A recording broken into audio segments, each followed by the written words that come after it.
નમસ્કાર વિદ્યાર્થી મિત્રો. હવે ધોરણ 5 એમાં આપણે ચેપ્ટર નંબર 3માં જોઈએ તો કેટલા ચોરસમાં આપણે અનુમાન એટલે શું, તો અનુમાન સુધી આવ્યા હતા આપણે કે અનુમાન આપણે કોને કહીએ. તો અનુમાન એટલે કે અંદાજો. એમ ધારો કે તમને અહીંયા એક આકૃતિ દેખાય છે કે બિલ્ડિંગ છે, તો એની ઊંચાઈ કેટલી છે, તો આપણે અંદાજિત કેટલી ઊંચાઈ હોઈ શકે એમ. તો આપણે કહીશું કે 50 ફૂટ હોય, 60 ફૂટ હોય, એ અંદાજો કહેવાય છે. તો કે એને 50 ફૂટ છે. એના પછી આપણે આગળ જોઈએ તો કે ભાઈ તમારા પગની છાપ કે આ પુસ્તકનું પાનું, એમ કે આ બંનેમાંથી કયું મોટું હશે, એમ કોનું ક્ષેત્રફળ વધારે હશે, 100ની નોટનું કે પછી 5ની નોટનું. તો આમાં આપણે અંદાજો લગાવી શકીએ એમ, એને અંદાજો કહેવાય, અનુમાન કહેવાય. આગળ જોઈએ તો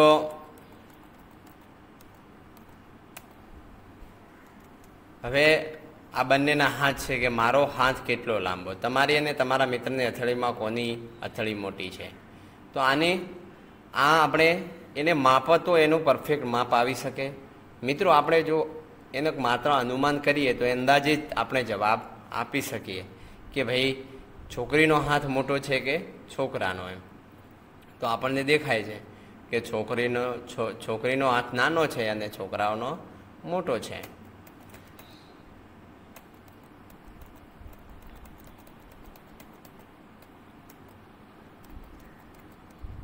હવે અહીંયા પ્રવૃત્તિ છે, તો પ્રવૃત્તિમાં એવું છે કે બંનેનો હાથની છાપ લેવામાં આવે છે.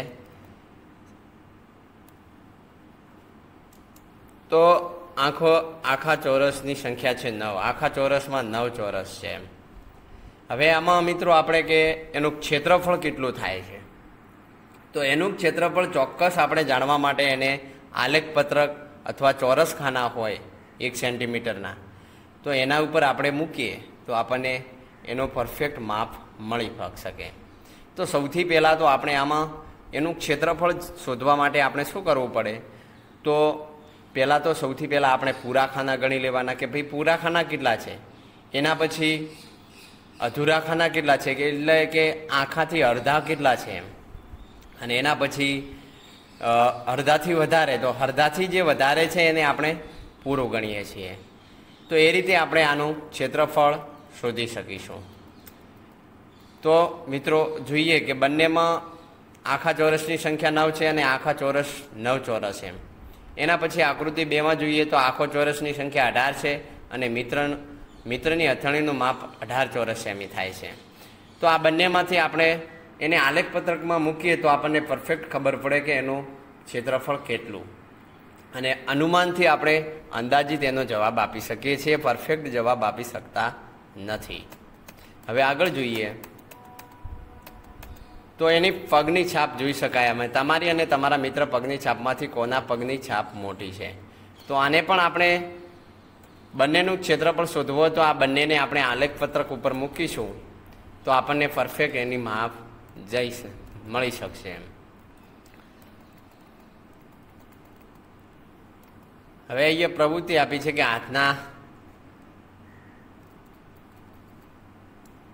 હાથના પગની છાપનું ક્ષેત્રફળ શોધો અને હિપોપોટેમસના પગની છાપનું ક્ષેત્રફળ શોધો. તમે તમારા પુસ્તકમાં જોઈશું તો હિપોપોટેમસનું ચિત્ર આપ્યું છે અને હાથીનું પણ આપ્યું છે.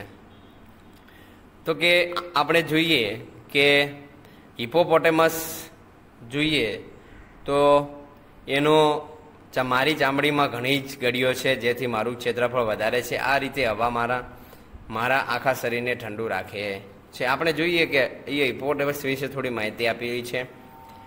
આપણે માત્ર એના વિશે નહીં પણ આપણે પગની છાપને મહત્ત્વ આપવાનું છે, કારણ કે આપણે ક્ષેત્રફળ વિશે સમજવાનું છે. તો આપણે એને આલેખપત્રકમાં મૂકીશું, ચોરસ ખાનાઓમાં મૂકીશું તો આપણને પરફેક્ટ એનું માપ મળી જશે. આગળ જોઈએ તો આ કેટલાક પ્રાણીઓના પગની છાપના વાસ્તવિક કદ દર્શાવ્યા છે. તો તમે જોઈ શકો કે તમારા પુસ્તકમાં આપેલા છે તો આપણે પુસ્તકમાં જોઈશું તો આપણને ખબર પડશે કે આ જે પગ છે એનું ક્ષેત્રફળ કેટલું થાય. તો એ ક્ષેત્રફળ શોધવા માટે આપણે પહેલાં તો પૂરા ખાના ગણી લેવાના, એના પછી અડધા ખાના ગણવાના, અને અડધાથી વધારે એને પૂરા ગણી લેવાના. જે અડધાથી વધારે ખાના છે એને આપણે સંપૂર્ણ ગણવા. હવે આગળ જોઈએ. શું તમે અનુમાન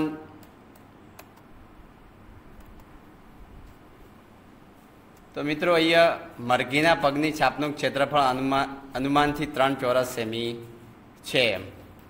તો આગળ જોઈએ. એના પછી કૂતરાના પગની છાપનું ક્ષેત્રફળ 8 ચોરસ સેમી થાય છે. કારણ કે અહીંયા જે અડધાથી ઓછા છે એને આપણે ધ્યાનમાં લેવાના નથી. વાંદરાના પગની છાપનું ક્ષેત્રફળ કેટલું થાય છે? 14 ચોરસ સેમી થાય છે. એના પછી ચિમ્પાન્જીના પગની છાપનું ક્ષેત્રફળ 20 ચોરસ સેમી થાય છે. તમારા પગની છાપનું ક્ષેત્રફળ એ વાંદરાના તથા ચિમ્પાન્જીના પગની છાપના ક્ષેત્રફળ સાથે કદાચ મળતું આવશે. આપણે જોઈશું તો તમારા જે પગની છાપ છે અને વાંદરાની અને ચિમ્પાન્જીની છાપ છે તો એનું ક્ષેત્રફળ આપણને થોડું નજીક, એના બંનેના ક્ષેત્રફળ નજીક હશે એમ. હવે એના પછી આગળ જોઈએ તો અહીંયા ક્ષેત્રફળ મોટા ચોરસમાં, લંબચોરસમાં બનાવો કે જે આ અહીંયા આપણે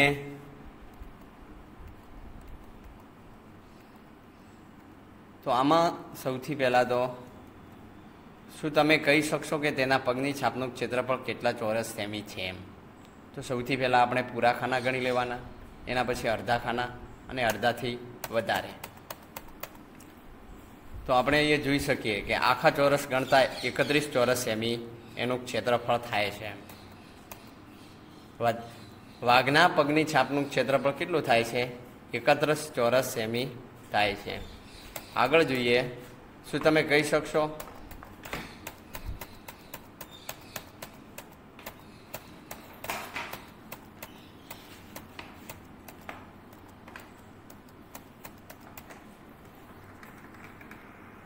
મિત્રો આગળ જોઈએ તો અહીંયા તમને એક આકૃતિ દેખાય છે. આકૃતિ ત્રિકોણની છે, તે 2 ચોરસવાળા લંબચોરસનું અડધું છે. તેનું ક્ષેત્રફળ આપણે શોધવું હોય તો બરાબર 2 × 1 દૂત્યાંશ એટલે કે 1 ચોરસ. કારણ કે 2 જતા રહેશે એટલે 1 વધશે તો એનું ક્ષેત્રફળ કેટલું થશે? 1 ચોરસ સેમી થશે. બીજી આકૃતિ જોઈએ તો અહીંયા આપેલ આકારનું ક્ષેત્રફળ શોધો. તો આપણે જોઈ શકીએ કે એ ચોરસમાં મૂકેલું છે કે તેનું ક્ષેત્રફળ બરાબર 8, કુલ 8 છે. તો 8 × 1 દૂત્યાંશ કરીએ તો આપણે એનો 2 ચોક 8 થશે એટલે 4 એકા 4 એટલે કે 4 ચોરસ સેમી એનું ક્ષેત્રફળ આપણને મળશે. હવે અહીંયા અલગ અલગ આકૃતિઓ આપેલી છે. તો આપેલા આકારનું ક્ષેત્રફળ કેટલું થાય છે એ આપણે શોધવાનું છે. તો શોધી શકીએ આપણે કે સૌથી પહેલાં તો આપણે આખા ચોરસના ખાના ગણી લેવાના. એના પછી આ અડધા અડધા ભાગમાં કરેલું છે તો અડધી આકૃતિ આપેલી છે, અંદર જોઈ શકીએ આપણે કે પહેલાં તો આખો ચોરસ લંબચોરસ કર્યો છે અને પછી એનો અડધો ભાગ આપેલો છે. તો આપણે આકૃતિ એ જોઈ શકીએ કે એમાં 12 ચોરસવાળા લંબચોરસથી અડધો છે. તો આપણે અડધો છે તો એનું કેટલું થશે? તો 12ના અડધા કરવા જઈશું તો કે 1 દૂત્યાંશ વડે એને ભાગીશું તો બરાબર આપણને કેટલો જવાબ મળશે? 6 ચોરસ સેમી મળશે એમ. એના પછી આગળ બીજી આકૃતિ જોઈએ તો એમાં જોઈ શકીએ કે 16 ચોરસ મોટા ચોરસથી મધ્યમાં બનેલું છે. જે 16 ચોરસ છે મોટા એના મધ્યમમાં છે, અડધો પણ નથી,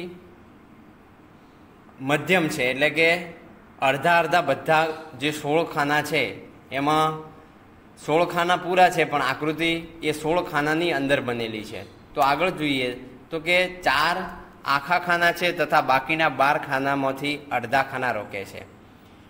4 ખાના કેવા છે? વચ્ચેનું જે સેન્ટરમાં 4 ખાના એ આખા છે અને જે એના કોર્નર ઉપર છે એ 12 ખાના, એ અડધા ખાના રોકે છે. તો અડધા ખાના રોકે છે તો 4 આપણે શું કરવાનું છે? તો 4 + 1/2 × 12, તો આપણને જવાબ કેટલો મળશે? 4 + 6 અને બરાબર 10 ચોરસ સેમી એનું ક્ષેત્રફળ થશે. તો મિત્રો આવી આકૃતિ બીજી પણ આપેલી છે, તો આપણે બીજી આકૃતિ નેક્સ્ટ વિડીયોમાં જોઈશું. હવે તમારે ઘરે પણ થોડો માવરો કરવાનો, આવી આકૃતિ આપેલી હોય અને આપણે ચોરસ આકૃતિ નોટબુકમાં દોરી અને તમારે આલેખ દોરી અને તમે અંદર આકૃતિ મૂકી અને એનું ક્ષેત્રફળ શોધી શકો છો. મિત્રો એમાં ધ્યાન રાખવાની છે 3 બાબત કે ભાઈ પહેલાં આપણે શું કરવાનું કે પૂરા ખાના ગણી લેવાના, એના પછી અડધા ખાના ગણવાના, અને જે પૂરાથી વધારે કે અડધાથી જે વધારે છે, જે ખાનું અડધાથી વધારે હોય, આપણને ધારો કે ખાનું આપ્યું છે, ચોરસ આપ્યો છે, તો અડધાથી વધારે આપણને કે સેન્ટરમાં અડધું કેટલું છે અને અડધાથી વધારે કેટલું છે એ આપણને ખબર પડી જાય. તો જે અડધાથી વધારે છે એને આપણે પૂરું ગણી દેવાનું અને જે અડધું છે એને અડધું જ રાખવાનું. એ રીતે આપણે આનું ક્ષેત્રફળ ચોરસમાં મૂકીને આપણે આનું ક્ષેત્રફળ, વિવિધ આકૃતિનું ક્ષેત્રફળ શોધી શકીએ છીએ. તો હવે નેક્સ્ટ વિડીયોમાં આપણે જે બીજી બધી ઘણી બધી આકૃતિઓ છે એનું ક્ષેત્રફળ શોધીશું. અસ્તુ.